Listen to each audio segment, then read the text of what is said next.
So anyway, welcome to the class. So what I'm going to do is share the screen now. With the prayers, we usually start with about 10-15 minutes of meditation. So let me find it here. This is what we're going to share.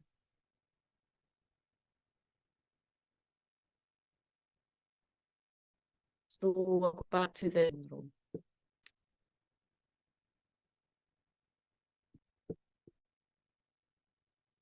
This is just the prayers that we usually just chant refuge and say a few mantras. But first of all, we're just going to spend a few minutes again to settle our minds, bring our mind here, present in the class, trying to let's have as much presence awareness as possible and concentration and as much as we can to take in the topic. So best is just to bring our awareness to our breath, the tip of our nostrils. Just breathing in deeply, exhaling, maybe 2 or 3 breaths just to breathe in deeply and exhale, letting go any stale tension or tightness in the body.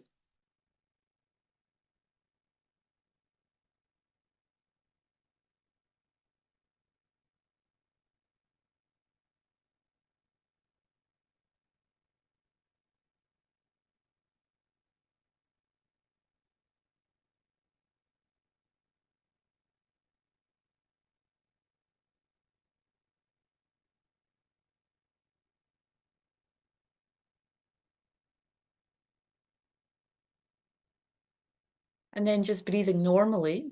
Let's just place our awareness for a couple of minutes at the tip of the nostrils, trying to just be with the sensation in the nostrils. That just helps to anchor the mind a little bit in the body.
And then in that space, where the mind's a little bit more settled, with whatever activity we're doing, we always try to, especially before a class or in the morning when we wake up, to try and sort of cultivate a motivation for listening to the teachings, or as I say, for our day-to-day activities. And then particularly for this class, in light of some of the teachings that we've been discussing in this class, just taking a moment to try and just connect with how fortunate we are, as we discussed in the last couple of weeks, this fortune we have to have a human life.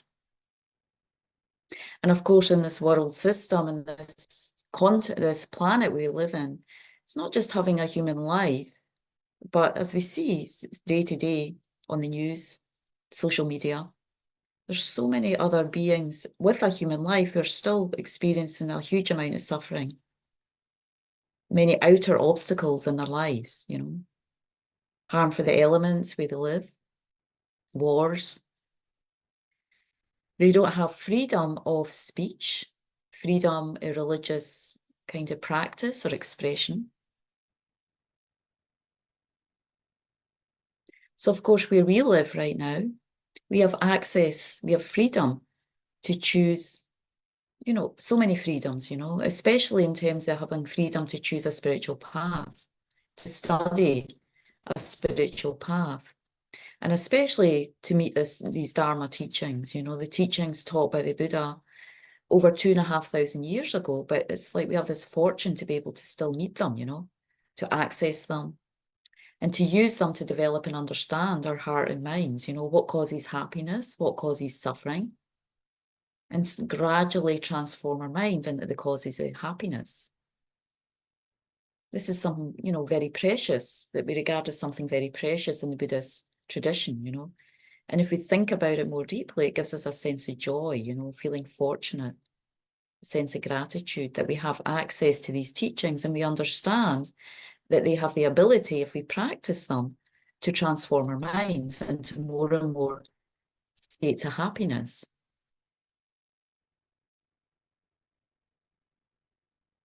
But of course, as we also, hear in the teachings and we understand that our life is slipping away, moment to moment, we are approaching the end of our lives, and that time is uncertain.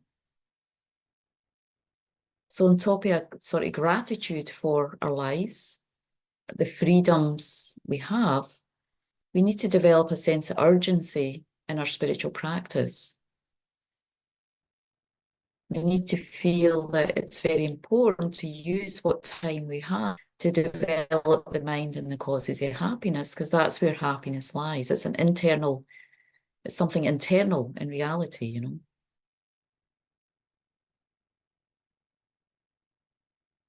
We have karma and delusions right now in our minds, the two main causes of suffering.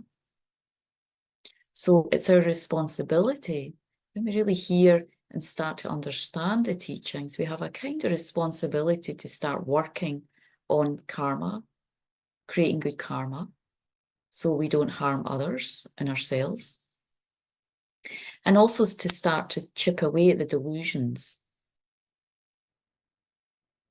because ultimately they also create harm for ourselves and others. So as we go into the teachings on bodhicitta tonight, really the foundation is developing this sense of responsibility around our actions and around trying to develop more healthy mental processes in our heart and mind, so we can harm others less and be of greater benefit to others in this world. We have a deep connection with other beings. So as much as we hear, receive, understand these teachings, that much more we need to practice. We need to develop them in our hearts and minds. That's the kind of response. We'd have to start to feel that responsibility, not in a heavy way, but with some sense of feeling fortunate, feeling joyful about it, creating the causes and conditions externally and internally so we can practice more what we hear, especially right now when we have the freedom to do that.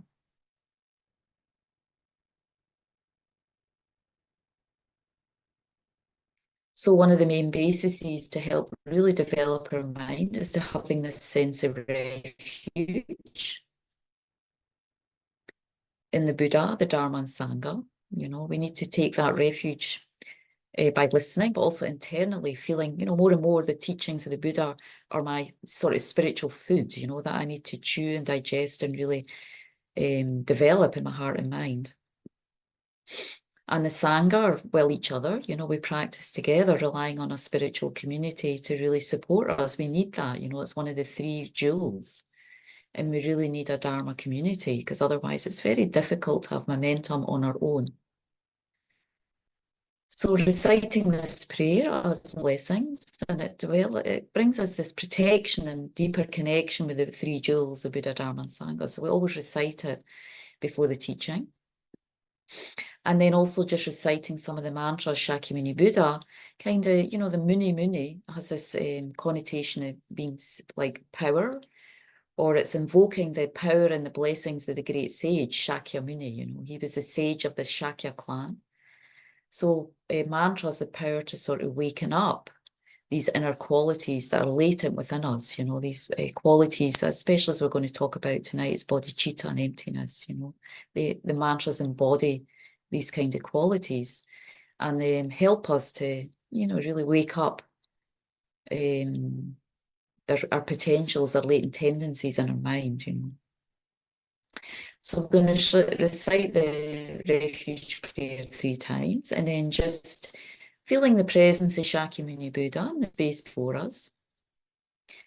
In reality, the Buddhas and Bodhisattvas are always present. They have omniscient mind, omniscient consciousness. So just by invoking them, and especially, these prayers, it's like a frequency we start, it's like we switch on the radio, and this frequency opens up and we start to hear something. It's almost like that when we chant these prayers and we do these mantras, it kind of connects us with the frequency of the Buddhas and Bodhisattvas, to receive their blessing. So we imagine just by, Shakyamuni Buddha just appearing, glowing as he does in the image, like the image of the Buddha here, made of radiant translucent light. Again, the lotus showing his awakened qualities, his mind's fully open to ourselves and all phenomena with great compassion, and the wisdom and the power to guide us out of samsara, cyclic existence.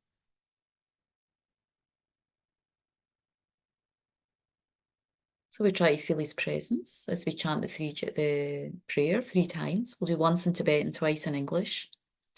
And then we'll do a few of the mantra, just visualizing as we do the mantra, light and nectar streaming from Shakyamuni Buddha, entering into us.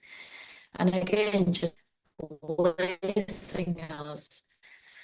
And with these qualities of body, speech, and mind, trying to feel that we're receiving that support and blessing and realization in Buddha Shakyamuni Buddha through the mantra.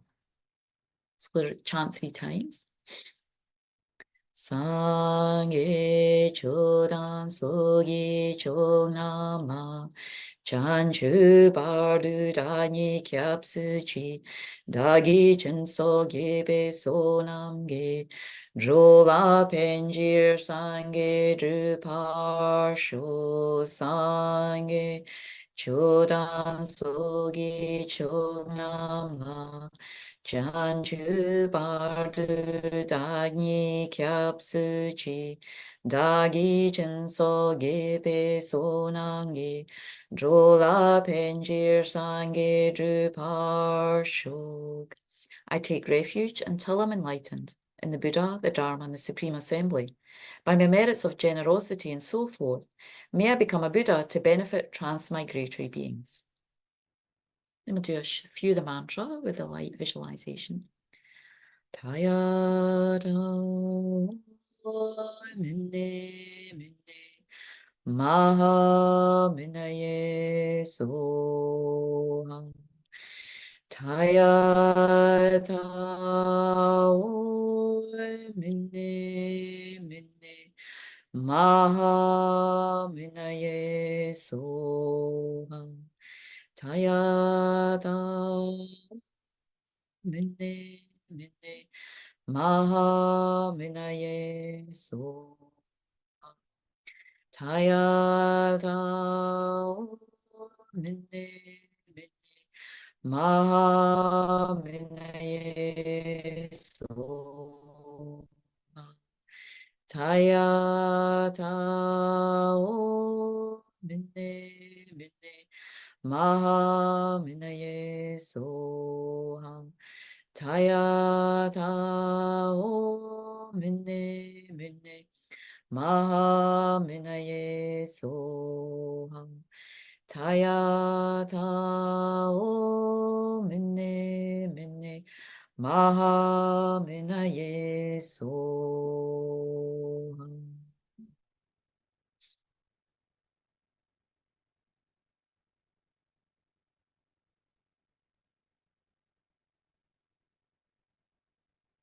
So we feel the radiant image of Shakyamuni Buddha in the space before us slowly dissolves into a small ball of radiant golden light. And that light just comes to the crown of our head and just dissolves through our crown. And we just feel the blessing and the inspiration in Shakyamuni Buddha entering down down through our body, filling our whole body. We try to feel this kind of closeness, this protection, just by doing these prayers and mantra that the Buddha brings, the blessing of the Buddha to help open our mind to receive and understand and gradually, develop what the Buddha taught. So the teachings become for us the truth, it becomes our truth.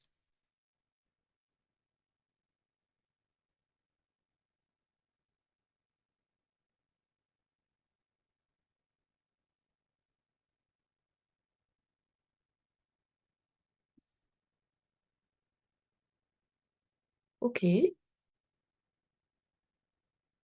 So we're just going to go down to maybe just briefly, what slide is this? Go over what this last week, just very briefly, this one here. So last week where we finished, so we just still carried on last week with the talks on renunciation, a little bit trying to understand what that means. The last few weeks. Tonight we're most going to touch on, because these are really the three essential teachings of the path. This is the essence of Tibetan Buddhism. So the three main things that we're trying to develop, the three main understandings or qualities and realizations of this mind of renunciation, and then bodhicitta and emptiness we're going to talk about tonight.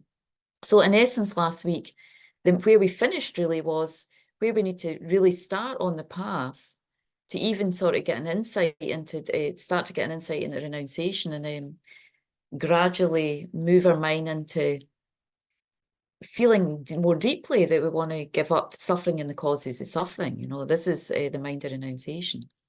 Where we need to start is by taking care of karma, really trying to understand what creates happiness and what creates basic suffering and samsara is practicing virtue.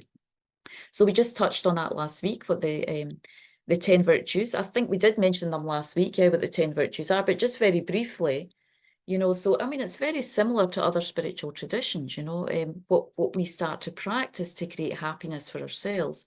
And of course, due to the power of karma, karma's like a seed, or every time we're creating actions constantly with our body, speech, and mind. So the more we get a feeling of that, the more we want to take care of our karma. The more we understand that, it's not just actions we do this life, but our actions have a repercussion for future lives. That much more we want to take, we need to take care of ourselves. So the essential teaching that's taught in all the prayers, actually, this main verse that Lama Zopa Rinpoche used to have us recite and reflect on: do not commit any non-virtuous actions, create only perfect virtuous actions, subdue your mind thoroughly. This is the teaching of the Buddha. So the first two verses are really where we start when we're trying to develop this in a basic way, the mind of renunciation, to first of all take care of our karma, to be very careful to create as much positive karma as possible and avoid negativity. So what are the three main, just to go over briefly, then we're going to go into bodhicitta, just to give us an idea of what we're really trying to practice and then what we're trying to avoid. What are the three non-virtues with the body? Urs, we mentioned them last week, but since we've got Joe and So this is killing, stealing, and sexual misconduct. so, and of course, the opposites of those are. So, what are we trying to practice? I mean, not abandon killing or avoiding killing, and not stealing, and So, and observing. that also involves, and saving life can be the opposite. Yeah. What would be the opposite of stealing? I guess generosity, or just not steal, or I mean generosity. And maybe. at some level, instead of stealing, developing this mind of generosity, because that creates good karma. And then sexual misconduct, obviously the opposite would be being very harmonious with our partners, as much as possible. Respecting our partners, having good conduct in our marriage or in our relationships, very good moral conduct. So this is kind of, again, this is the basis of really just taking care of yourself for future lives. And this is the basis on which we can really practice and develop the mind of renunciation, gradually trying to understand more and more our suffering and our causes of suffering. It's like the earth, this practice of morality. So what are the four with the speech that we're trying to avoid and to, practice the opposite of? B? Yeah, like Yeah. avoid lying and harsh speech and gossip. I don't and I don't speech and and the divisive speech. Divisive speech. So, I mean, again, there's a whole teaching on this tradition on right speech, So, but obviously, we want to avoid those.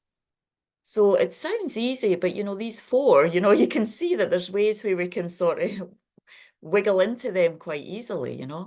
So, and again, so lying, as much as possible, having truthful speech, right speech, as much as possible, having speech that is helpful to others, doesn't harm, and it's not harsh.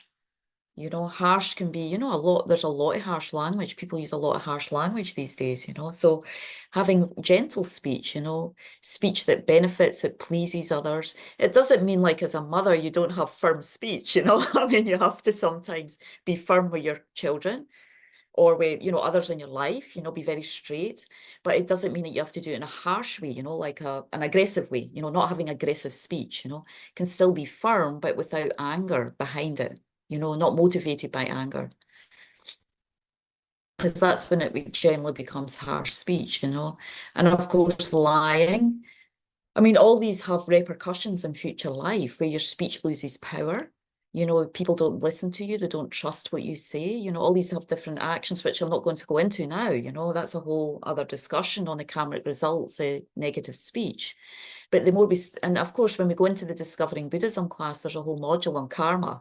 So, we really go into more detail and you see what the repercussions are. And the interesting thing is when you study karma, you can see in this life, maybe why people don't listen to you. They don't maybe believe some things you say. And these are these are results. Or if you've had difficulties in your relationships, partnerships, it's not to beat yourself up, but it's to see these are the results of karma we've created in the past, and it gives you wisdom, it helps you to understand why it's happening, and there's ways to purify, many ways in this tradition to purify karma for past things. I mean, actually, if we really want to take care of ourselves, entering into the path, and really starting to get an understanding of karma, the best way we can take care of yourself from the very beginning is to engage in some kind of purification practice. If we really want to help our future lives, help this life, purifying karma is one of the best ways to take care of yourselves, because it lightens our karmic load this life. It prevents us from creating suffering that we might have to experience in this life. And it also prevents in future life suffering, So it really, and it kind of sweeps away a lot of obstacles on the path to understand these more difficult topics like karma, like emptiness, like bodhicitta that we're going to touch on tonight. So having, it's something to think about if you don't have one, is to really think about, especially once we study the karma module, is to really think about, or maybe investigate, a way that you could have a purification practice. I mean, of course, listening to teachings is a great purification practice because it helps you to reorientate your mind, your understanding of life, your reality, who you are, how you exist, what is the purpose of life. That already is a great purification practice.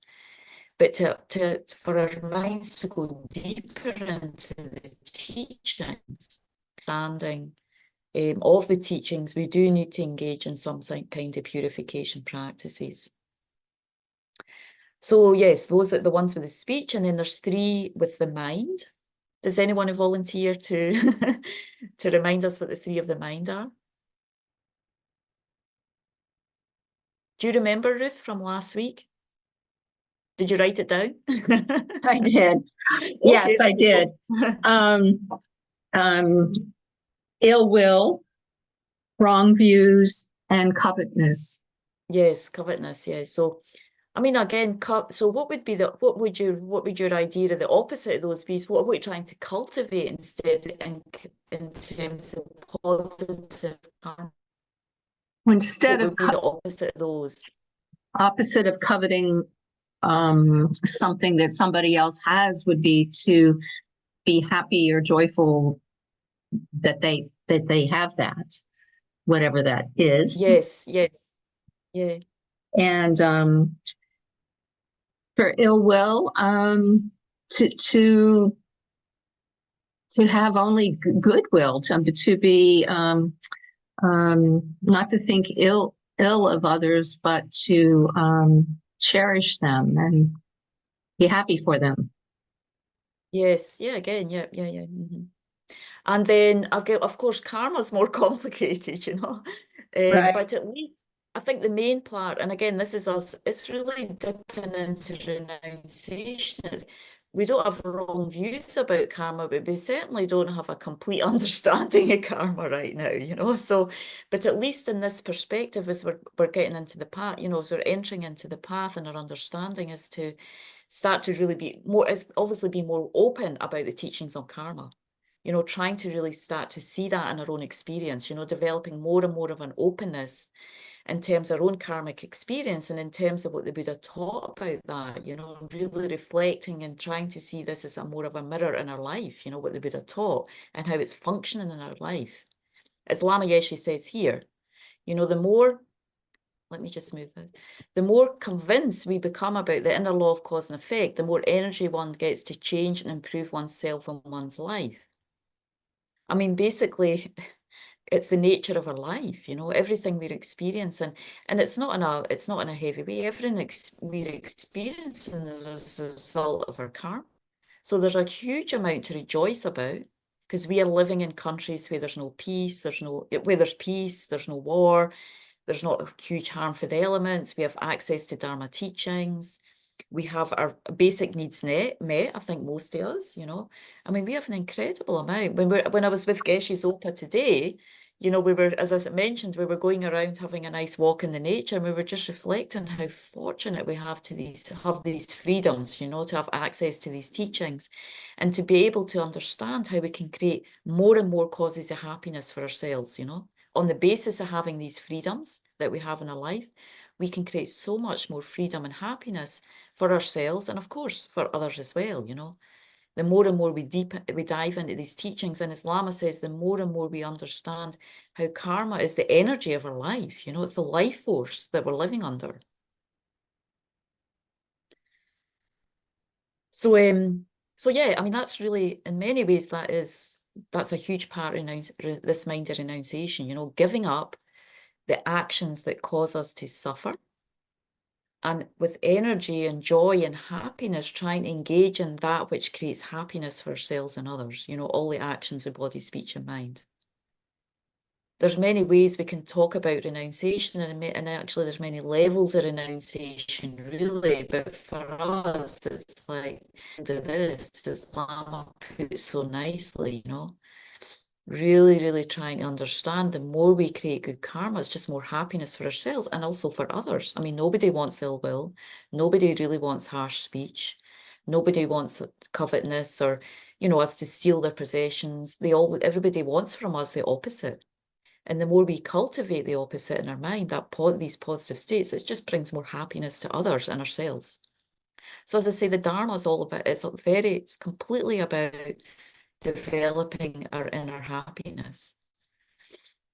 You know, so understanding karma and starting to purify a negative karma, that especially, you know, strong habits in our mind that harm others, these habitual tendencies that we have due to the power of strong karma for past life. When we engage in purification, it starts to chip away at those habitual tendencies so they're not so powerful in our mind. You know, it has this effect where we just stop, they're just not as powerful, they're not overpowering us, you know, we get more power over our negative actions of body, speech, and mind. So it really gives us, it creates a lot of space in the mind, purification for spiritual awareness, awakeness, and realization to start to develop. So I always advertise purification. It's you know, it's really the best thing that we can really do. Lama Yeshe, he wanted all Westerners to do 100,000 Vajrasattva. That was his wish for Westerners, to be able to accomplish that in their life, you know. And actually, we're going to start at Vajrapani, probably in about a month or so. We're going to start a weekly Vajrasattva practice on a Sunday. So maybe at that time you might be, you know, anybody will come up. You might be interested to join at that time, because it's, as I say, in terms of renunciation, renunciation is very much about actually taking care of yourselves, you know, in the proper way, in the right way. It's self-compassion. It's very much about taking care of your minds, you know, and as a beginner, purification is the best way to start. And I know Bay is already engaged in quite a rigorous purification practice, so I rejoice, you know. She's taking some commitments to do some purification, so it's very good. Any questions about that part as before we go into bodhicitta? Namasia, were you able to catch up on any of the class last week? You probably haven't had time, yeah? I haven't had time. I wasn't sure how to catch up either. I guess, are recordings sent to us, or are they? there is. Did you get the email, Namasia? I think in the email reminder, there's a link to the event page, and the recording is there. You can click on it. Okay, I'll check the email. I didn't know exactly. Anyway, if you have time, I mean, it might be fine, but the main point, yeah, we were just kind of finishing off the teachings on renunciation last week, and I just wanted to briefly cover that. Really, the main thing that we want to take care of at this level for all of us and all the way through the path really is really working, you know, getting a deeper understanding of karma, you know, and how it affects our life. Because on that basis, we can really start to develop stronger renunciation, you know. And it also helps us to get more in touch, because purifying is like cleaning the mind, like cleaning the dust off the mind. And then we get to start to get a deeper insight to the other delusions, like that, you know, the main two things now that we're going to talk about, of course, the delusions of anger.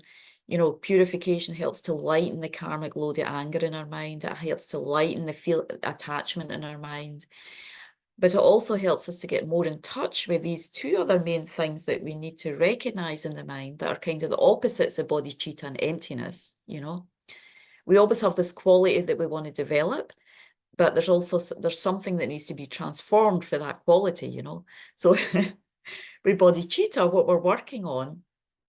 bodhicitta is working on, this awakened mind, the totally open heart, is this kind of mind of self-cherishing, the self-centeredness that we all have.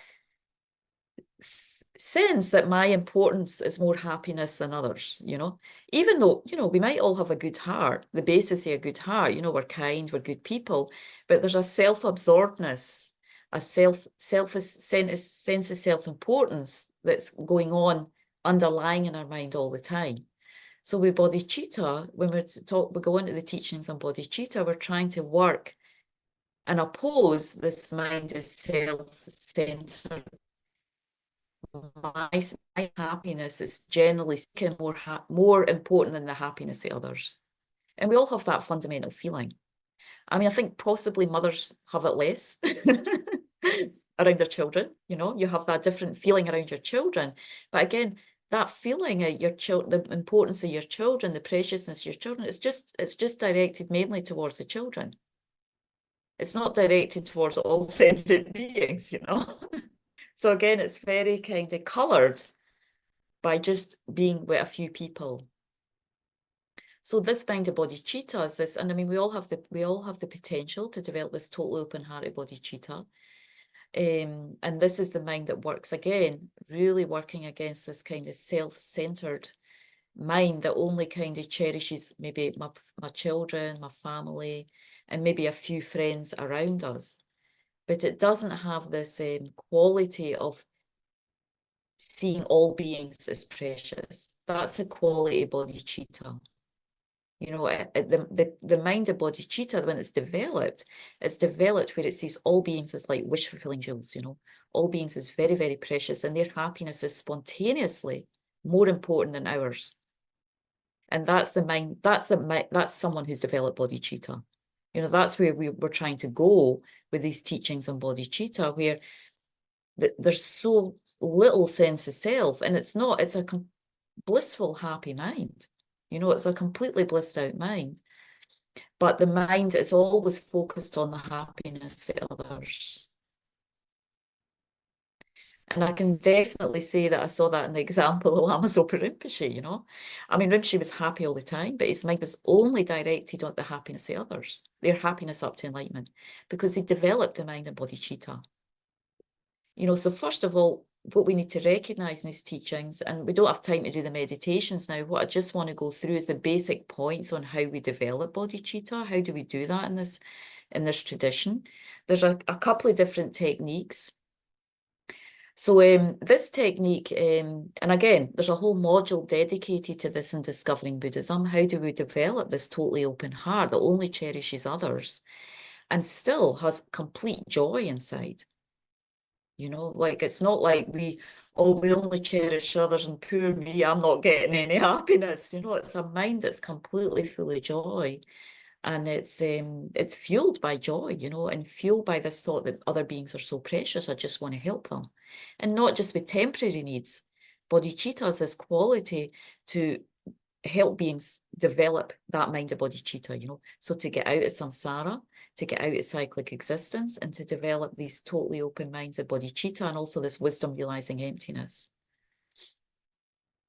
So right now we're talking more about what we call conventional bodhicitta. And then hopefully at the end of the class, I was hoping to show about a 15-minute video Rinpoche talking about emptiness. So right now, conventional bodhicitta means that basically combined with emptiness, then that mind combined with bodhicitta and emptiness is the mind of enlightenment. But conventional bodhicitta means even when we develop this, there's still some obstacles, some subtle delusions that we need to remove by developing the wisdom realizing emptiness. So it's like in this path, to develop on the spiritual path, we need two wings. We need two things we need to develop. We need to develop the totally open heart of bodhicitta to benefit others. And we also need to develop our wisdom side, the wisdom realizing emptiness. Because again, without wisdom, we can't completely help others. If we haven't understand our complete ultimate nature and the nature of all phenomena, the empty nature of ourself and all phenomena, if we're not kind of imbued with that wisdom, we can't see exactly how ourselves and other phenomena exist. We can't help others completely. But also to be able to, you know, so, but even with the wisdom realizing emptiness, having that alone is not enough, because we need to develop bodhicitta to have the kind of skill and the method and the kind of deeper wish and ability to benefit many beings. So we need these two equally to be really qualified to be able to benefit others. And again, because we have Buddha nature, we have this potential to develop these both wings, you know. So we study and meditate on these separately in the Lamrim tradition. They're two different separate realizations that develop. But of course, as you develop bodhicitta, the mind becomes softer, and then we more easily are able to meditate in emptiness. As we develop our wisdom of emptiness, gradually, we have more bodhicitta and compassion for others, because we see others suffering more easily, you know. That much more we move our own delusions. We soften and awaken our own mind, that much more spontaneously we have compassion for others. So they both work together. You know, they both work hand in hand, but in one way, in another way, they're different realizations, and they require different types of meditations and techniques to, you know, develop in our mind, different types of meditations. So we study and we do, we study them a little bit separately, but they also they completely complement each other.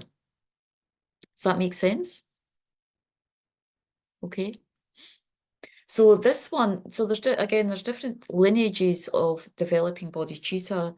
There's a couple of different lineages that came down from the early, just a few hundred years, you know, about 700-800 years after the Buddha passed away. There's different masters that came after the Buddha So we have this, and because of that, then we have this clear lineage of teaching up to this day, because all these masters passed down these teachings from one master to another.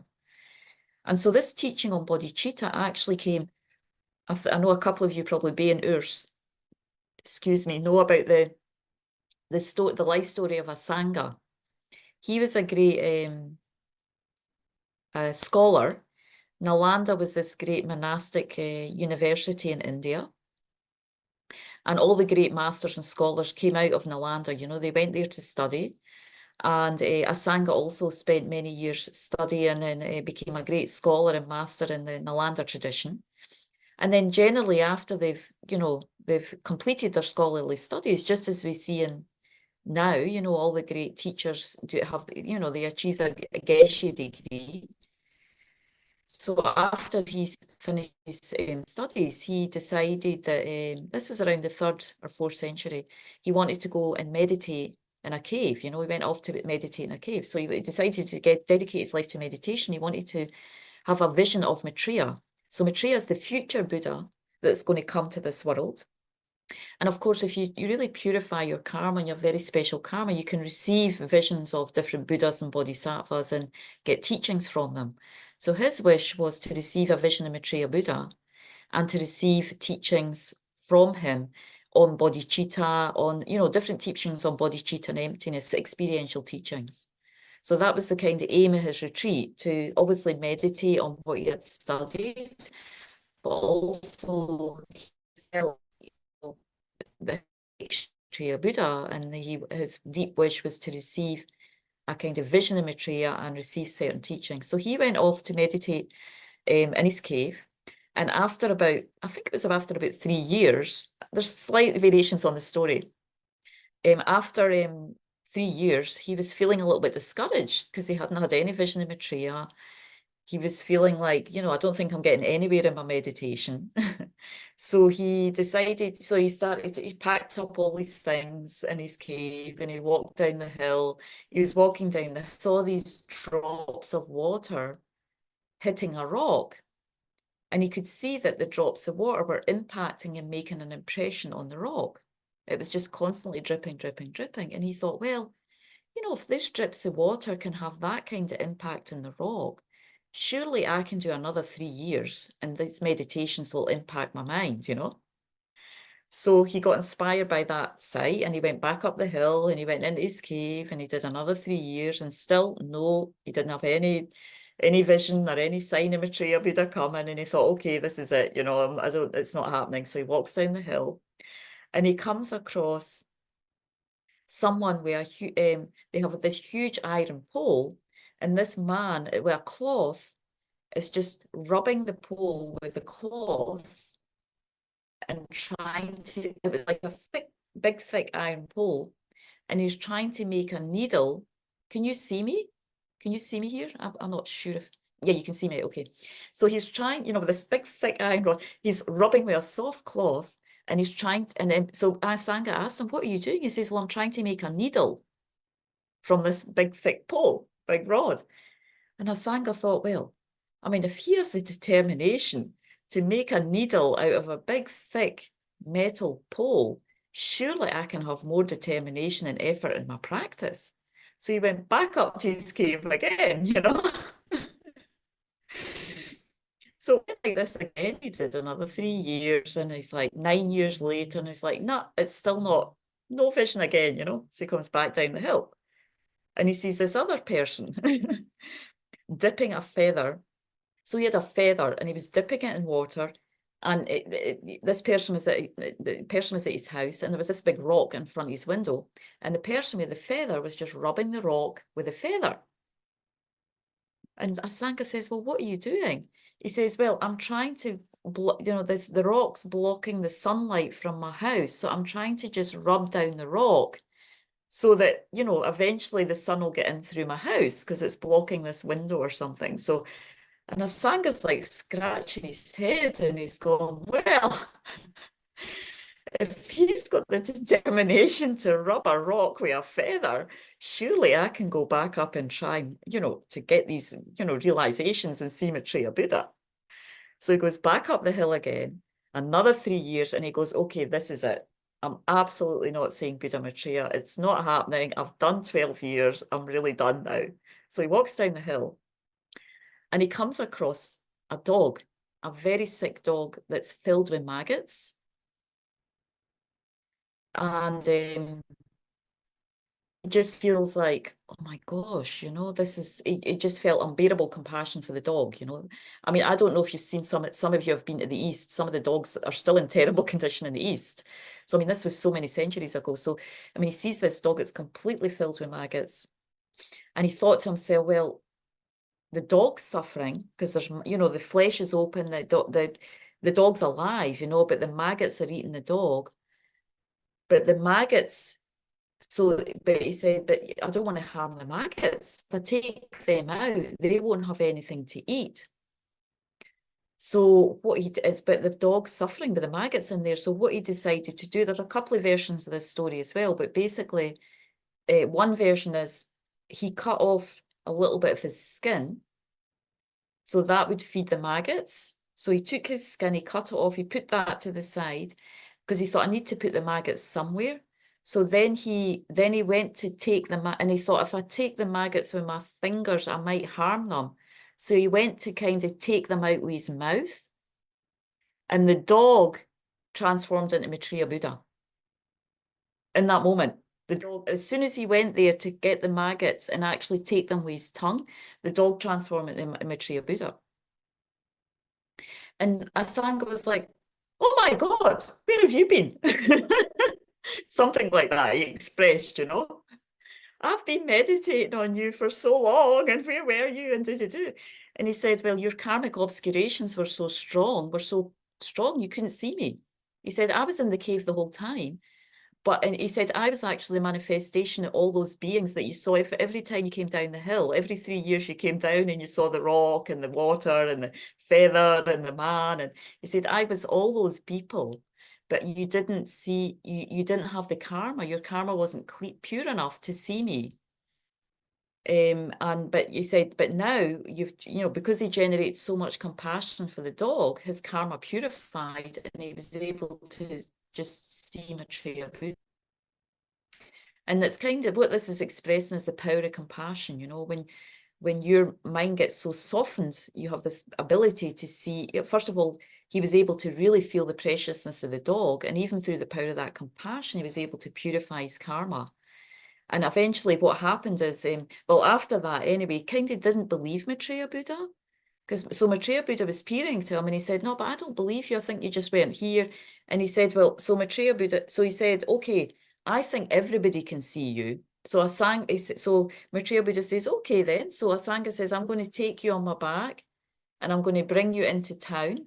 So he walked down to the town and he said, I'm sure everybody's going to see you. So he walked down the town with Maitreya Buddha on his shoulders. And he said, look, here's Maitreya. He was kind of saying, look, you know, and nobody saw Maitreya Buddha. There was one lady that saw the dog on his shoulders, the dog with the maggots. But everyone else, all the people in the town, nobody had the karma to see him. Because Masanga had purified his karma, you know, so he was the only one that was able to see Maitreya. And then after that, he actually went up, because he had such great pure karma, he went up to Maitreya Buddha to come up to his pure realm, Maitreya Buddha pure realm, and gave him teachings on these teachings, on other teachings. There's lots of texts you can study in this tradition that Maitreya received from Asanga that are still studied and practiced today. So this is where these teachings on bodhicitta came from. 12 years of retreat for Asanga, and then receiving them from Maitreya Buddha directly.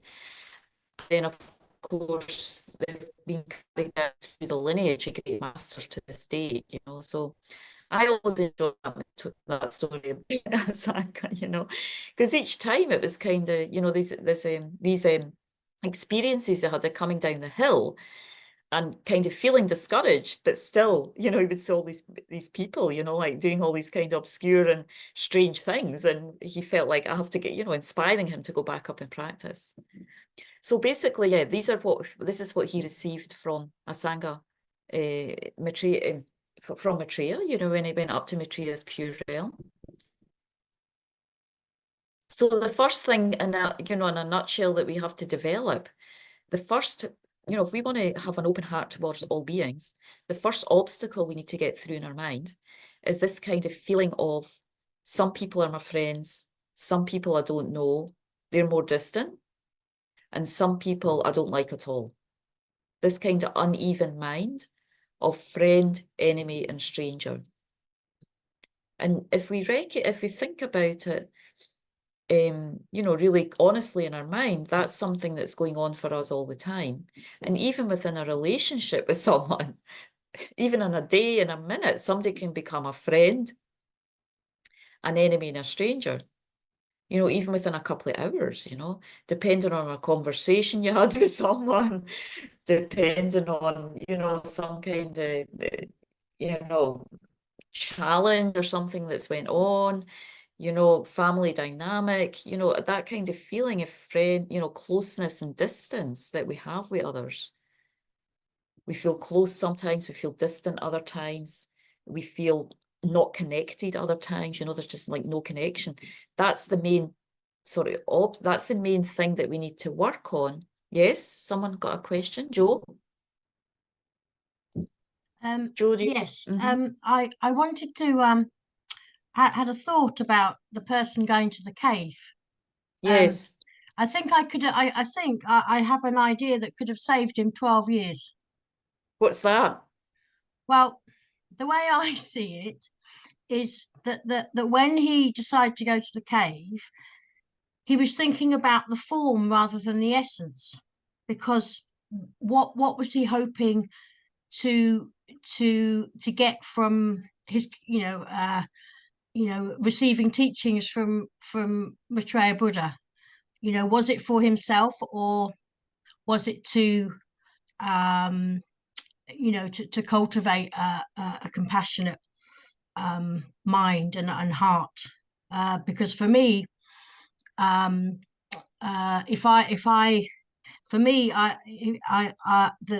essence is more important than the form. And I wondered if he was perhaps thinking about, and not just any Buddha. He wanted Maitreya Buddha, the highest Buddha. So I'm just wondering whether if he'd have, you know, focused on what he wanted, why he wanted to have communication with Maitreya Buddha. Do you see what I'm saying? You know, Yeah. if it was you know, if the essence was to cultivate a compassionate mind and heart, he might have saved himself 12 years. That's all I'm saying. Okay. Because you got any comments for that? I think, you know, there's other stories in these lineage of teachings. You know, there's another great master, Lama Atisha, who actually, to receive teachings on bodhicitta, there's a great kind of emphasis in this tradition of receiving teachings from a master directly. You know, there's a great blessing in that. So I think there's another story that maybe shows it even more clearly, of just briefly, Lama Atisha. He's also a great master in this tradition.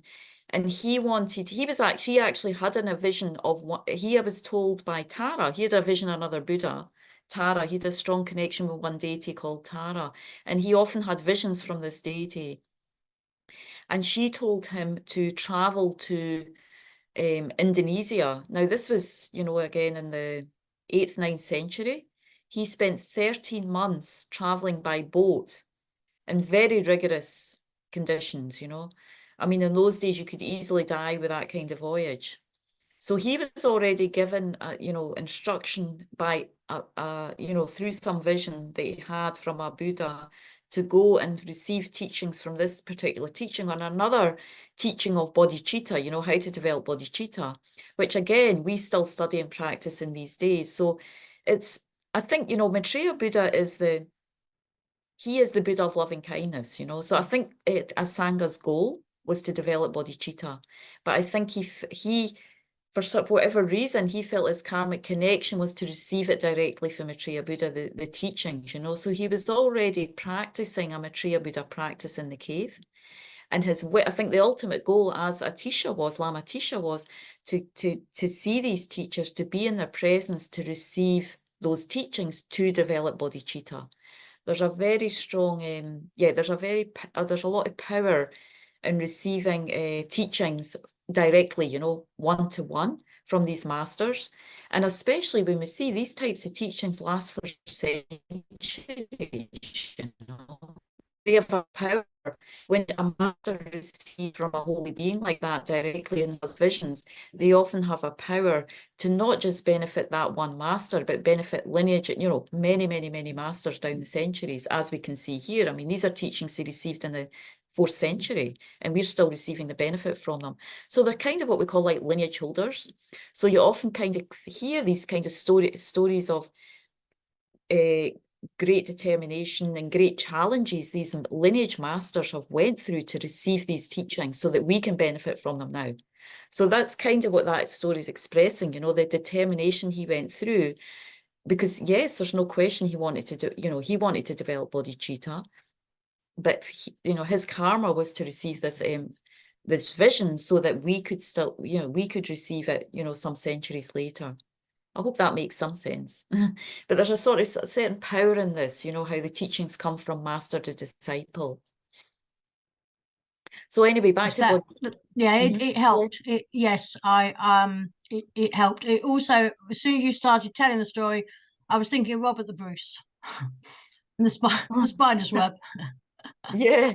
No, I mean, of course, you know, there's a lot of all these masters. It's what's very inspiring, you know, as we get maybe more interested in Buddhism, is to read the life stories of some of these great beings, how much hardship they went through to not just practice the teachings, but to be able to get the teachings initially. I mean, we're sitting here and they're all just here on the slideshow, you know.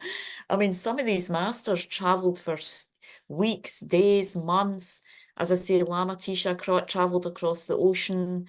And it was, you know, in those days, that was like an unheard of journey, 13 months in a very, you know, in a boat. And, you know, and Milarepa went through incredible hardships. Naropa to Lopa, different traditions traveled across India and Nepal. It's mind-blowing, you know, it's incredible when you read it and you think, wow, I'm just so fortunate. This is just right in front of me, you know, I don't have to go through any of that. They went through that for me to be able to receive this, you know. So what can I do? At least I can try and practice it, you know. So anyway, so the main thing, really, the sort of foundation of bodhicitta is this mind of equanimity, equalizing all beings in our mind, gradually chipping away at this sense of friend, enemy, and stranger. This sense of, you know, making our mind equal or even towards others, feeling that all beings are worthy of happiness. All beings deserve happiness. All beings wish for happiness, and all beings are the same as me in wanting happiness. I think Don, and it's a very good practice, and I remember it, Don, who taught at Ocean of Compassion last weekend, excuse me, he was teaching on mind training, you know, transforming problems. And he mentioned Richard Gere. We all know who Richard Gere is. So he's a Buddhist practitioner. And I remember he mentioned we have this series of Discovering Buddhism videos. They're half an hour each. I don't know, has any of you watched them? I know probably Bay has. You've watched them, Ruth, yeah? Joe, if you have an opportunity, they're wonderful videos. I mean, they're about 15 years old, but they're still, I feel like they're still very current. And I watched the first one the other first one. day for the first module, and they did Yeah. have them 17 years ago. Yeah, So, yeah. but I've had a break from a taste of Buddhism for 17 years, so I'm back. Oh, yeah, so it's very good to kind of revisit them. So, and of course, Richard Gere speaks, he introduces a lot of the topics, you know. So I remember watching those videos, and he talks about one of his practices, because, you know, when you're busy to do all these mind trainings, it's quite difficult. But one of the best ways to just try and work on equanimity, he says every time he sees someone, he has this thought, may you be happy. That's his meditation. It's like a mantra, you know. Every time he's in the presence of someone, he brings up this thought, may you be happy. And I felt like that was a very skillful way of chipping away at this kind of, you know, mind of, or whatever comes up when you see someone, you know. Sometimes we just see someone, we don't like them. It's just an aversion. You've never met them before, but just some aversion comes up, or or other people we meet, we instantly like. They just need to say a few words, and you instantly like them. I mean, sometimes people don't even need to talk, and you just don't like them. It's like karmic imprints of aversion. Aversion and attachment. Then we have too much attachment to others, and that creates emotional minds. And in many, many cases, we have a lot of indifference towards others. We just don't feel anything. But that's also a delusion. It's like a feeling of disconnectedness with others, So the mind and one of the best ways to work on equanimity, I find, is the practice of the 4 immeasurable thoughts. I don't know if any of you are familiar with the 4 immeasurables. I haven't put them up here tonight, but the basis of the 4 immeasurables, the first, it's like generating, there's 4 verses, generating immeasurable love towards all being, generating immeasurable compassion, generating immeasurable equanimity, and generating this sense of immeasurable joy. And it's actually the basis, when we go into Discovering Buddhism Module 2, we will go over the 4 immeasurables. And I think this is like an excellent practice for us on a daily basis, the 4 immeasurables. That's what I'm going to be teaching at the Fintorn, at the retreat in Fintorn, the 4 immeasurable thoughts, because it's something actually very pleasant. When you practice them, you feel really happy into them, and they're not really difficult, I mean, you start to practice and work on them, it's like the mind starts to feel happy, and your mind starts to open up more towards strangers. It starts to feel a little bit less attached to friends when it's emotional attachment, when it's not a healthy attachment. And it starts to kind of soften towards people who are difficult. So it's a very good practice for kind of starting to develop this kind of foundational practice of bodhicitta, equanimity, because until we sort of equalize all beings and feel like all beings deserve happiness, all beings, kind of are equal in wishing happiness, deserve happiness, we're all the same in that, there's no difference. You can't develop these kind of higher levels of kind of deeper spiritual intention towards others and wish in terms of wanting to help them, To do is develop this mind of happiness, of equanimity. The second one is, just to kind of touch on this point here. The other reason why, just from a more logical reason of developing equanimity, because if we think about beginningless rebirths, all beings have been a friend, enemy, and stranger at some time. If we've had many lifetimes, we've had many mothers and fathers, we've had many brothers and sisters, we've had all kinds of forms of things. And for, great holy beings, what they see through their clairvoyance, through their omniscience is that, the father becomes a son, mother becomes a wife. We're kind of change over positions all the time with each other, We're always changing into different positions, how we perceive each other and our relationships with each other. So why get too attached to one this life and aversion to another life? Because in another life, they'll end up being some kind of family member or, who knows what, We've had so many lifetimes, there's so many variations of friend, enemy, stranger. So it's like, why don't we equalize them all?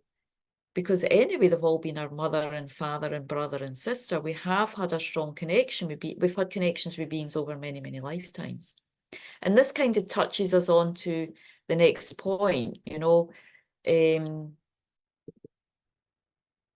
So Maitreya is really the basis of the sevenfold cause and effect method by Asanga. So Asanga talked about. So on the basis of equanimity, getting this feeling that like me, all beings wish for and deserve happiness. There's no difference in that.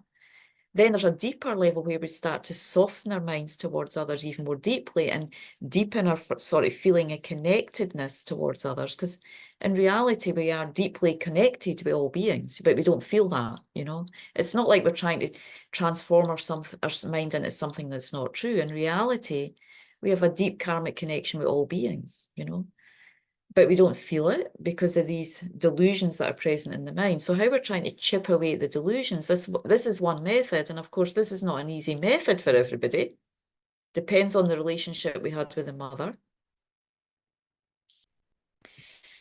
You know, so it's starting to try and get this based on the recognition that we've had many, many rebirths on that logic, then all beings at some point have been a mother. All beings have been a father or brother or sister. They've taken care of us. When the Buddha achieved enlightenment, he never saw the first life. He only saw beginningless. I mean, it's hard for our minds to kind of we have a conceptual mind. This is kind of non-conceptual, you know. So we have to work with concepts right now. But it's true, we have had the nature of our mind is beginningless and endless, and we've had beginningless rebirths. You know, we've always had form and feeling, and we've always existed in some sort of form or other. And because of that, we've taken rebirth, and we've taken many, many mothers, fathers, brothers, sisters. So again, the purpose of bodhicitta, developing this mind, is to soften the mind and open the mind towards others. So this is a method to do that. And the method works in accord with how reality is. And the reality is, since we've had beginningless rebirths, we've had beginningless mothers. So of course, if we don't feel, so we have to, again, this is a deep reflection, you know, we really have to think about, in a sincere way, if my consciousness has been going over many, many, many lifetimes, then I've taken rebirth many, many times, and I've had many, many mothers who've taken care of me. So that opens up our connectedness with others, feeling close. Remembering their kindness is, again, softening the mind. Softening us into, instead of, you know, even on a day-to-day basis, if we remember when someone was kind to us, we feel open towards them. When we remember the stuff people did to us, he did this, he did that, we start listing all the things, why they harmed me, why they did this, the mind feels closed. So that's not a skillful way to, it doesn't bring us happiness. When you remember the faults of others, it doesn't bring happiness. When we start to remember the kindness of others, and of course, we can remember the kindness of this life with others. If we just sit and meditate on when people were kind to us this life, that softens the mind. But this is a bigger, vaster kindness. Infinite kindness of beings for many, many, many lifetimes, you know. The amount of milk we have drunk from one mother is greater than the amount of water in the ocean. So if we've had like so many lifetimes, we've drunk the milk of so many mothers. You know, this meditation goes into, and again, a very deep way, remembering that, you know, without the education of a mother, if we didn't have a mother who did it to us this life, we had someone who took care of us when we, first of all, the mother, you know, took us, the mother definitely had us in the womb. She had all the pain of giving birth to us. And then even at the time of birth, you know, we're just like a helpless worm, you know. Somebody has to take care of us. Namasi, I know you're a mother. Jo, are you a mother? Certainly not. I have animal companions. I'm not that responsible. So, but I think people that do choose to be parents, I admire them greatly. I think being a parent is the most important job in the world, and that's why I haven't opted for it. Yeah, no, it's true. It's a very fit. Ruth, I'm sure you're a mother, Ruth, yeah? No? Anyway, we can see, even if we haven't been mothers, we can see, wow, that's a big job, you know? We can appreciate that. As you said, Jo, you opted out. Well, here am I, a nun, you know? I opted out, you know? So this is, so basically, you know, the whole purpose of developing bodhicitta, as I say, is to work against our self-cherishing thought, our thought of my importance being more than others. So this is a whole method to open our mind to not just the kindness of everyone, to gradually see all beings as precious, and that's the mind of bodhicitta. It naturally, spontaneously, sincerely holds all beings as dear. more, it's like there's I think there's a couple of verses at the end of this, you know, more dear than wish fulfilling jewels, more dear than, there's more dear than a wish granting jewel, these different expressions, you know, to express how we start to cherish others and, you know, in our heart, you know. So this method of going in a sort of deeper way into the kindness of the mother, how she bore us in the womb, she fed us. I mean, we came out of the womb. There's no way we could manage on our own. Somebody had to take care of us. We would die within a few minutes. It's a very profound meditation. You know, we out the mother holding us, you know, putting her on, and if it wasn't the mother, if it wasn't someone. And so it's like I read this in one text, like a helpless worm, you know, we come out. We can't do any. We need that kindness for some years. And right away when we come out, we need it immediately, or otherwise we die, you know. Shelter, we need love, we need education. So this is a meditation we go into. And again, when we go into the bodhicitta module, we go into more deeply into these three, you know, there's these points, you know, how do you really think about that? But it's like basically on a basic practice, when we do the four immeasurables, that's sort of the basis of bodhicitta, we're trying to always, on a day-to-day basis, remember the kindness of others and not focusing on the faults. That much we remember the kindness of others, that much our mind's more open towards others, that much we think about the faults, that much our mind's more closed. So this is kind of just giving us an idea how important it is just generally to remember the kindness of others. But in this context, we're trying to have this deep connected feeling with all beings, and then move into thinking, wow, they were so kind to me. You know, they did all these things because I've had many, many lives, many, many rebirths, and they've taken care of me in these many, many ways. So what this also brings about is a sense of humility, because actually I was very helpless. And again, when we get older, we might be quite helpless, you know, and we might need a lot of help again. It's almost like we come back to becoming a baby. That can happen, you know, as we really age, the later years of our life. And we need to rely very heavily on the kindness of others, you know, to take care. So remembering the kindness, and then through that, what happens is, as we think more deeply and deeply and deeply in the kindness of others, feel this connectedness, like they're all my precious child or, you know, family member, you know, so much for me. It's like always really kind to you in this life, and you think, I need to do something to repay them. I want to do. I'm sure we've all had someone in our life who's really helped, not even our mother of this life. If you've had a really good relationship with your mother or your father or someone who was your main caregiver, you know, with age, you feel like, oh, hell, you know, I need to help them, I need to repay that. So what this meditation does is you start to feel that with everyone. Because actually everyone at some point's been my mother or my father, my caregiver, and I need to do something to repay them. That's my response. And you start to feel this sense of responsibility that I need to do something back, you know, because I've received so much and as well. And in light of that, you know, I've been like this bee, just been circling in samsara, filled with my own stuff, you know, and I've received so much for others, and now I need to, you know, I want to repay it. So again, this is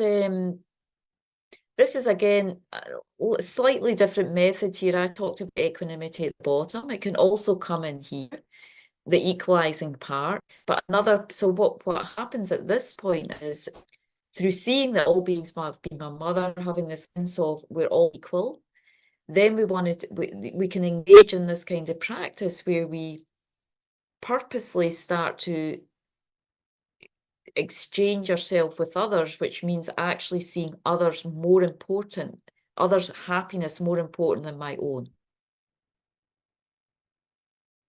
So this is, yeah, again, there's meditations to feel, okay, since all beings have been so deeply kind to me, if I really want to help them, what I need to do is prioritize their happiness.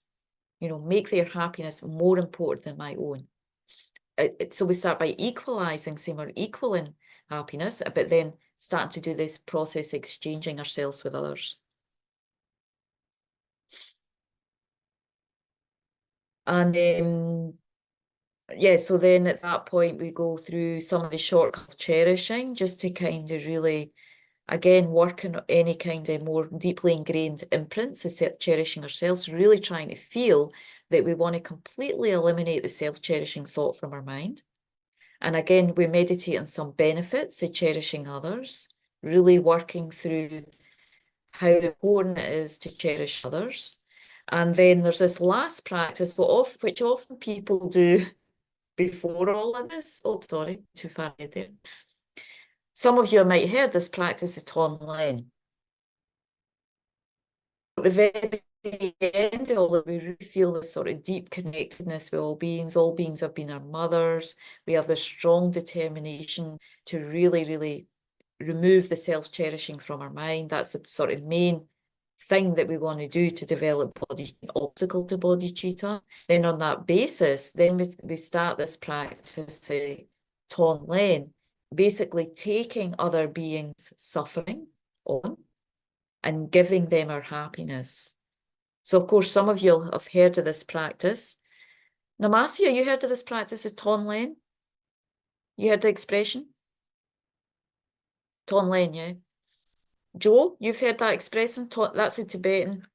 It's Tonlen in Tibetan, giving and taking, and it's taking. Have you heard of that practice? Do you remember that from before the Discovering Buddhism? No. No, I didn't finish the module. I don't think I came back because I answered a question wrong, and it was what is emptiness. So now I come to this one not knowing what it's about, and I think we're just going to talk about emptiness. So I waited 17 years for the answer. But no, sorry. Okay. But I use different language. You haven't heard about the expression? No, I'll just be quiet. That's okay, that's okay. Joe, Ruth, do you remember Tonlen? Have you heard about Tonlen practice from the Discovering Buddhism modules? Yes, I remember hearing it, but I can't tell you what it is. So it's been too long.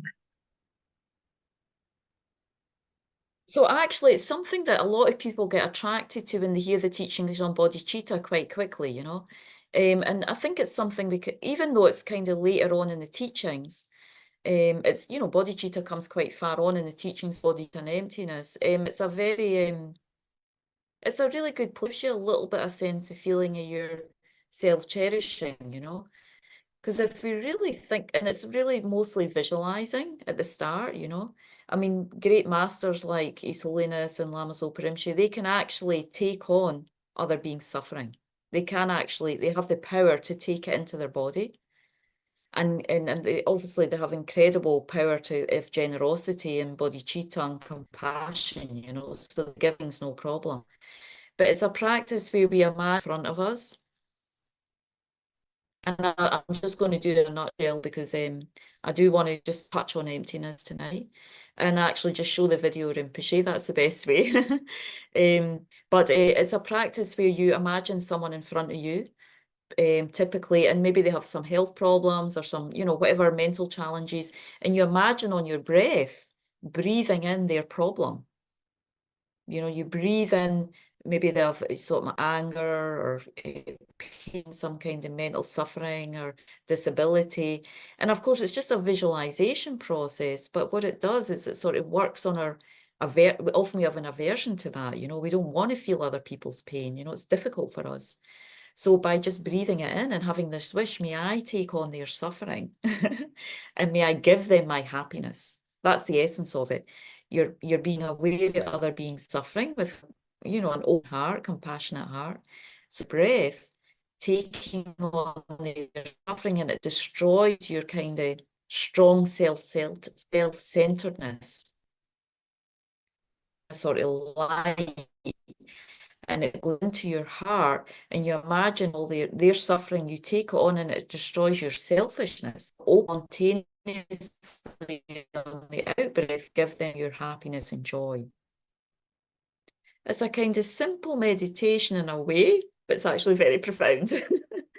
Because, you need to work through your fears and your kind of resistance to that, Do we really want to take on someone's suffering? I mean, not really, If somebody's got COVID, we're like, I'm putting a mask on, We didn't want to say, I'm taking your COVID. So it's again, it's like, it really is the end of this thought training when the mind's already a bit more softened, when we have a feeling of equanimity towards others, we have a feeling like, just like me, you don't want happiness, so why shouldn't I take your suffering and give you my happiness? It's coming from that sort of mindset, So anyway, yeah, this Tonlen, it's very attractive to a lot of practitioners, I think, because it's somewhere we can sort of start in a way. Even though it's at the end of the mind training practice, it's like just looking at that mind that has a resistance to feeling other people's stuff, or suffering. And it doesn't, we first of all, we have a resistance, never mind compassion, So it's almost just like we're working on the resistance or the indifference to that. And that's all our self-cherishing, when we don't feel indifferent, we don't feel open. We might feel a bit of openness, but we don't really care that much. Or we don't, all that stuff that's not compassion. So that's our self-centeredness, that's our self-cherishing. So this practice, if we do it really, we can start to see, well, if somebody is really sick, would I really want to take it on? No, I wouldn't. Well, that's our self-cherishing right there, So it's kind of, it's a good, in some way, it's a good way to start. It helps us to start see our fears and resistances and, where our compassion's lacking, not with beating ourselves up, just being aware in our mind, Make some sense? They have So anyway, that's just, we're running. on Namaste. the 8 Verses Trail at LMB, one of them is that practice. It's the second to the last one, and it's my favorite, actually.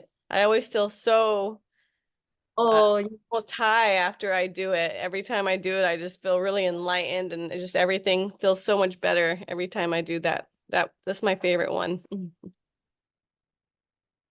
Well, great, Namaste. I love that. So that's an advertisement for Tonline then. Very good. Yeah, and that's another practice called the 8 Verses, which is a very, yes, Joe? Joe? Going back to the very beginning of this session, where acknowledging that our life is very precious. For me, my practice is out there in the world, and there are so many, from how I see it, so many opportunities. So not only people that are obviously, suffering, that we see suffering, but I look to the people that are perhaps causing the suffering, because they're suffering also. And I ask the question, well, people say, well, how can they do that? And I look to see how they can do that. And it always ends up in, they've suffered in some way, their hearts closed down. They've had their hearts closed down. And so I suppose I'm saying this because they're I find the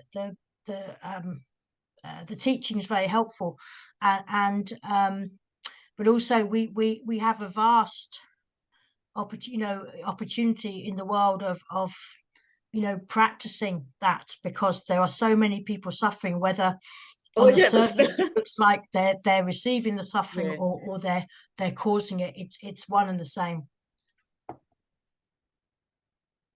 Yeah, exactly. Yeah, no, because basically we're all under the control of karma and delusion, So, depending on our level in our mind, we create more suffering or less suffering, But you're right. I mean, everyone in the realm of the human realm, outside of, some holy beings, special saints and holy beings, everyone's under the control of karma and delusion. So we're experiencing some form of suffering or other, So yeah, and there's no shortage of practice. I mean, actually it says in some of the, it does say in some of the Buddhist texts, the human realm is one great bodhisattvas who no longer have to take rebirth in the human realm, pray to come back here because there's so much suffering.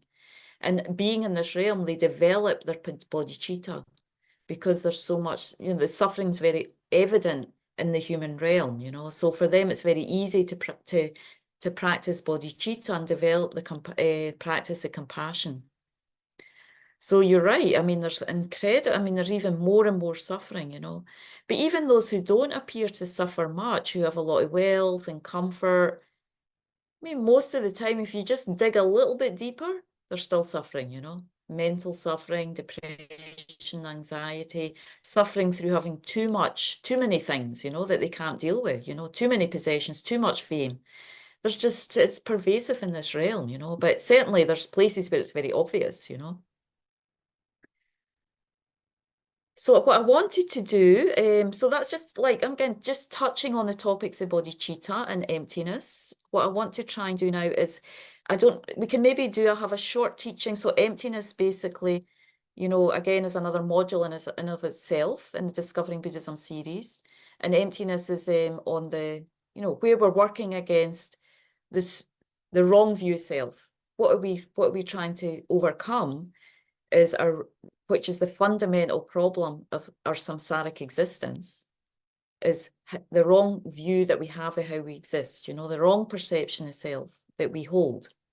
We perceive ourselves to exist in this independent, truly existent, self-existent way, which is actually the opposite, in some ways, the opposite to our ultimate nature, our ultimate reality, We perceive everything outside us to have this independent, true existence. And according to what the Buddha taught, things have a very, very different nature, So, so that's for us to really overcome suffering, to really get out of samsara, the antidote is the wisdom realizing emptiness. We have to develop a wisdom that even though we have bodhicitta, even we have the best of hearts, we have this deepest level of bodhicitta and compassion for others, we cannot free ourselves from the wheel of birth and death. We cannot be the Buddha, in the slideshow that's out of samsara looking at the moon. We have to develop this wisdom realizing emptiness. This is the only antidote to samsaric. This is the main antidote to samsaric existence. So but of course, as we develop bodhicitta, as our heart softens, it becomes more easy to develop bodhicitta, to develop the wisdom realizing emptiness. Our mind becomes less obscured. The grasping at a strong sense of self becomes less and less and less. So when we start to get a deeper understanding of emptiness, our ultimate nature, the heart starts to open. So meditating on bodhicitta is a very strong kind of precursor for developing the wisdom realizing emptiness, because it really sets the mind in a very strong and a good environment to more quickly realize our ultimate nature, emptiness, and to free ourselves ultimately from samsara. So let me see if I can share a screen. I'd like to share. Is it here? I hope it's here. I'm going to try here. I have a YouTube. Here we go. I have a YouTube teaching. So this is Lama Zopa Rinpoche, our teacher, So maybe we'll do, it's 15 minutes long, but we're running out of time. So I'd just like you to have an introduction for Rinpoche about emptiness. I think it's more powerful than me talking about it, especially since I've just got a short period of time, so we wouldn't be able to cover much. So maybe we'll try and do about 10 minutes here of, and of course, sometimes it's difficult to understand Rinpoche, especially when you're new to hearing Rinpoche. So actually, I just realized I didn't touch share and back again and share. Let's see, share to put the sound on, otherwise you won't hear it. Right, here we go.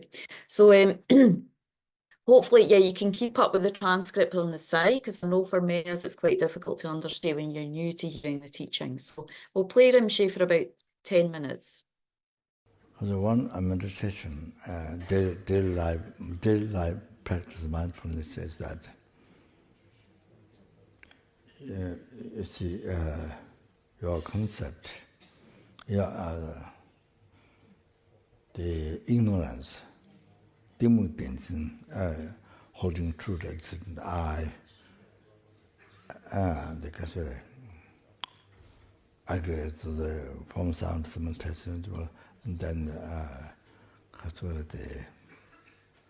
the Sheba, long phenomena. So true existent.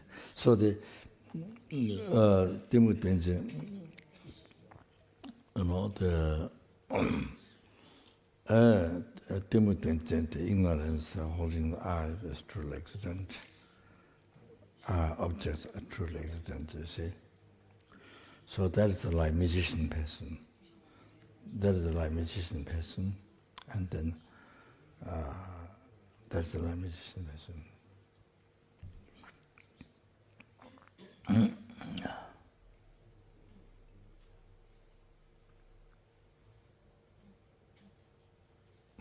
Then magician person has a certain wood or certain mantra or certain substances to hallucinate people, to hallucinate the audience, their senses, hallucinate. So, so like that, then it's a negative imprint left on the mental continuum from beginningless rebirth. So then you say, if you have a film, to picture, put it in the machine with the electricity, then it can project on the movie screen like this. You can project. So, there's all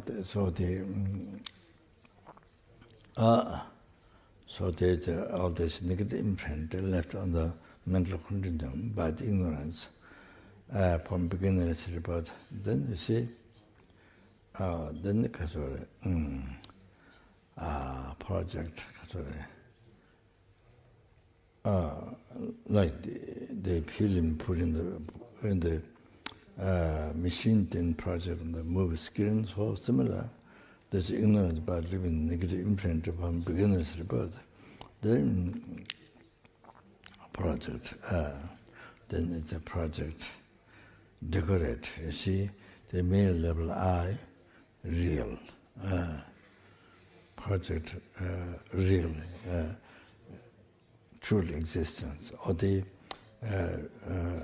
existing by nature, or existing by nature, or existing from the society.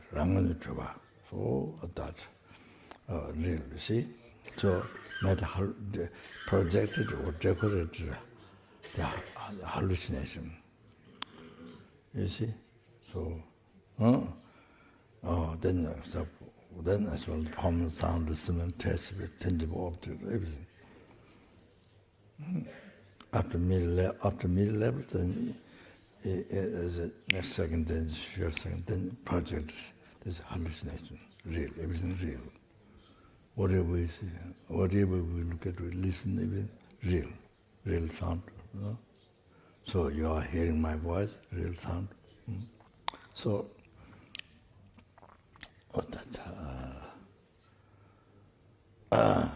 sorry.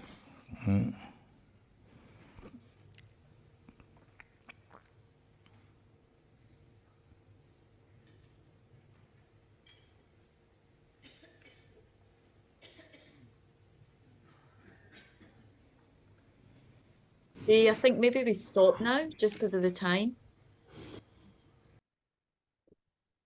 So the quality wasn't that great, because I know it kept fuzzing up and it was difficult to read the transcript. But just to give a little, a little taste, what Rinpoche was saying there is, it's almost like, because we have so if we remember the Wheel of Life, right in the center of the spokes, the rim, we have these three animals, we have the pig, and then the chicken and the snake, So the pig, what the pig represented was the root of samsara, the ignorance that grasps at a wrong view of self, So that is that's what's causing this whole wheel of life to function, you know. The root, the heart of our problem is we perceive the wrong view.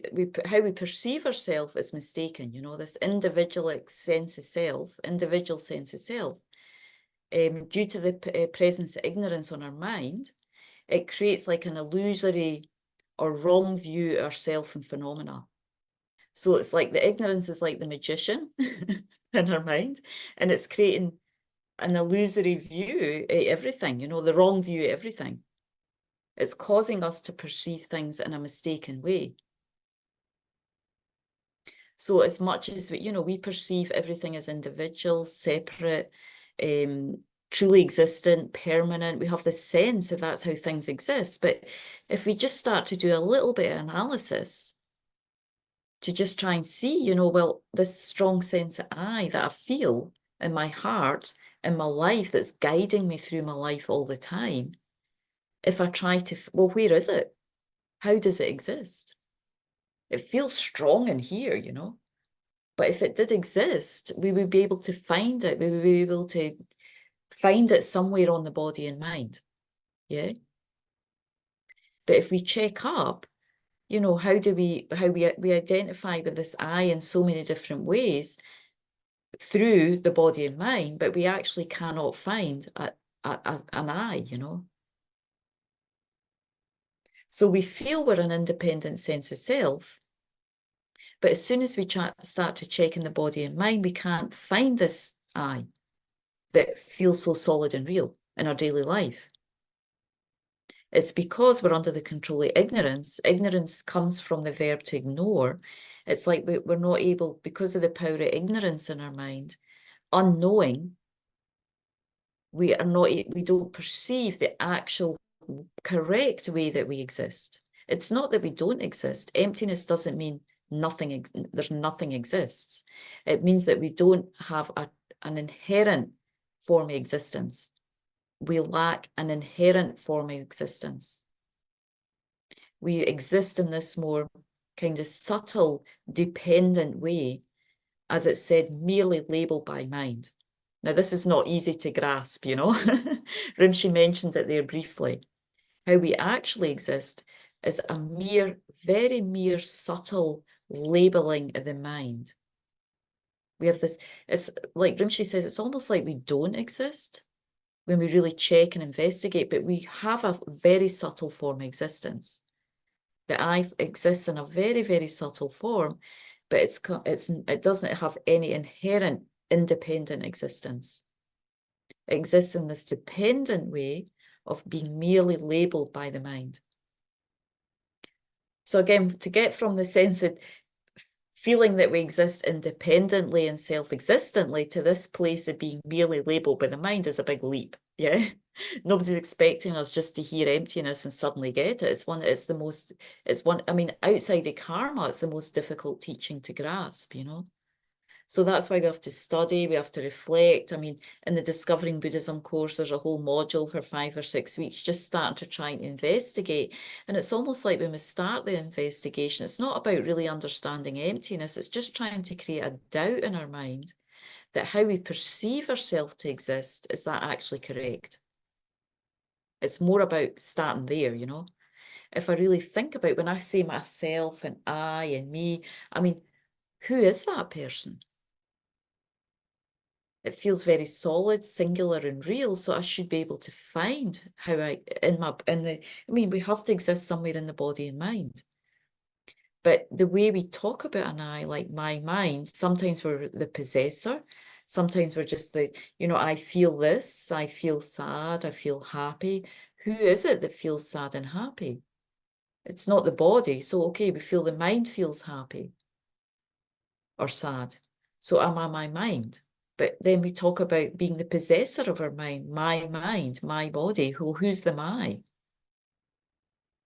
So when we start to start to touch on and start to investigate how we perceive the I, how the I is appearing to us, we start to see that it's not this solid concrete thing that we feel is the I. Especially when somebody criticizes us, the I feels very strong, you know. You know, when we do or something we don't like, the I feels very strong in the mind, you know, but who's upset? Who's struggling? Who's suffering? I mean, is it the body that gets hurt when somebody harms us? No, it's like a mental, emotional thing. So but we're not just our emotions, you know. So it's the start of trying to get into this, you know, the wisdom teachings is it's really just trying to break down and have a little bit of doubt about how we actually perceive this I, you know, is it actually correct? And that comes through listening to the teachings, starting to do some meditations, and starting to do reflection on, you know, how we're perceiving our I, and trying to just, as again, sort of create some doubt that the view of ourselves is not correct, you know. We're actually misconceiving our actual existence. And again, it's not that we don't exist. We exist in a much better way than we perceive now, a much happier way. The cause of all the problems is because we perceive ourselves as a separateness from other phenomena, a separateness from other beings, this strong sense of self, you know, that creates like a dagger in our heart a lot of the time, you know. So it's blocking our potential for wisdom and compassion. The ignorance is like the main block of our limitless nature. And to get through that block, we need to develop the wisdom that removes the block, you know, removes the ignorance. That's the antidote to ignorance. And that's the understanding and deeper understanding and realization of our ultimate nature. So I realise we're on 8:50 now. So Joe, that was just a very like little very just touching on emptiness, you know, and again, these are the heart of the teachings. Emptiness and bodhicitta, as of course it's where we want to go. These are the juicy part of the teachings, but we still need to we still need to develop the path, you know, the foundation through developing us, you know, getting a clear understanding of suffering and the causes of suffering, what causes us to suffer, and then developing a wish and a determination, a practice to get ourselves out of that, taking care of our karma, purifying our karma, taking refuge in a strong spiritual path and a teacher and a sangha and teachings, and then gradually developing our minds in these incredible virtuous qualities of bodhicitta and emptiness, you know. I mean, our mind has that potential, and that's our ultimate nature. That's where we want to go. So it says, you know, the Lam Rim is the gradual path to enlightenment. We can't just jump from one step to the next. We need to do it gradually. We need to be careful with our mind, you know, and step by step development of the mind. Thank you, Angie. And it seems to me that I can see how the ignorance is the first thing to overcome, because if we're open to the possibility that we're not individuals, then surely that opens us to, you know, we're able then to see others as ourselves, and you know, perhaps reduce everybody's suffering if we challenge our attachment to ourselves as separate and different and special even. Then yes, I can see how that must be the start. It has to be the start. So thank you. Yeah, okay, good. Any other comments or questions? I know it's getting over time, so anyway, I hope that's helped a little bit, just to give you a little bit of an overview of what you're really going to go into more deeply in the Discovering Buddhism modules. It's going to be it's a well over a 2-year course and going more deeply in. And as I say, I mean, it's not like, okay, you know, we do DB one time and then, you know, over 2 years we've got it, you know, bingo. I mean, these are like, Lam Rim is a lifetime practice, you know. Urs is laughing, you know. All these practices are lifetime. We have to go over karma again and again. We have to go over the nature of samsara again and again. We have to keep developing our understanding of emptiness and bodhicitta, and, you know, however we can, you know, we just keep going over it. And each time we hear the teachings, it's more clear, it's more, you know, we feel it more ourselves, we understand more how our mind's functioning and what's happiness, what's suffering, you know. So there's all these different parts, you know. So as much as you can, you know, have time for practice and study and listening to teachings. I rejoice, it's wonderful, you know, it's very worthwhile. So anyway, thank you so much. And maybe we'll see some of you at the Discovering Buddhism module. Venerable Yonten will be starting next week, I think, yeah, on the first module. So hopefully we'll see some of you again. If not there, maybe at Ocean of Compassion or Namasya, maybe at LMB or Vajrapani. And of course, I live at Vajrapani Institute. I know, Joe, you can't come and visit, but Namasya comes over usually in the summer. And Ruth, have you been to Vajrapani before? You have, yeah. Maybe I asked you that in the beginning. I couldn't remember, yeah. But anyway, hope we might see you there at some point. And we'll have some online programs coming from Vajrapani as well, as I mentioned, the Vajrasattva practice. So if you're, you know, have a look for that. If you're on the mailing list, that'll be coming up in the next month or so, hopefully. And I should get some merits for because it's 4 a.m. Oh my So surely gosh, that right. puts me way up here in the star chart. So could someone make a note of that, please? Yeah, no, I really rejoice, Joe. That's wonderful. And it's so lovely to see everybody. Thank you so much. Yeah, thank you, Joe. Yeah, thank you. Okay, let's just take a moment, Joe. Just in our own way, you know, whatever listening we've done here, reflecting, thinking about the teachings, may it deepen, you know, not just deepen our hearts and kind of faith and inspiration in the teachings, but also may it cause us to be of more benefit in the world to others with whatever we learn and meditate and reflect on our own, you know, may that much more we be of benefit in the world, you know, and gradually develop these minds of renunciation, these incredible minds of renunciation, you know, giving up suffering, you know, really seeing how much suffering there is, you know, in our heart and mind, and developing this wish to be free from it. And maybe be able to develop this mind of bodhicitta, and of course the most precious mind of emptiness, you know, that removes all suffering, removes samsaric existence from our experience, you know. So may we each be able to develop that in our heart and mind, and may all beings be able to develop these qualities and realizations in their hearts and minds.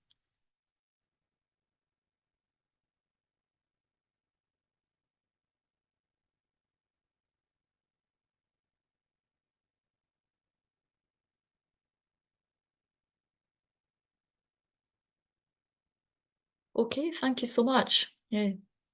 Thank you so much, Venerable Angie. Yes, thank you. Thank you. And thank you, Bay. You're Yeah. amazing.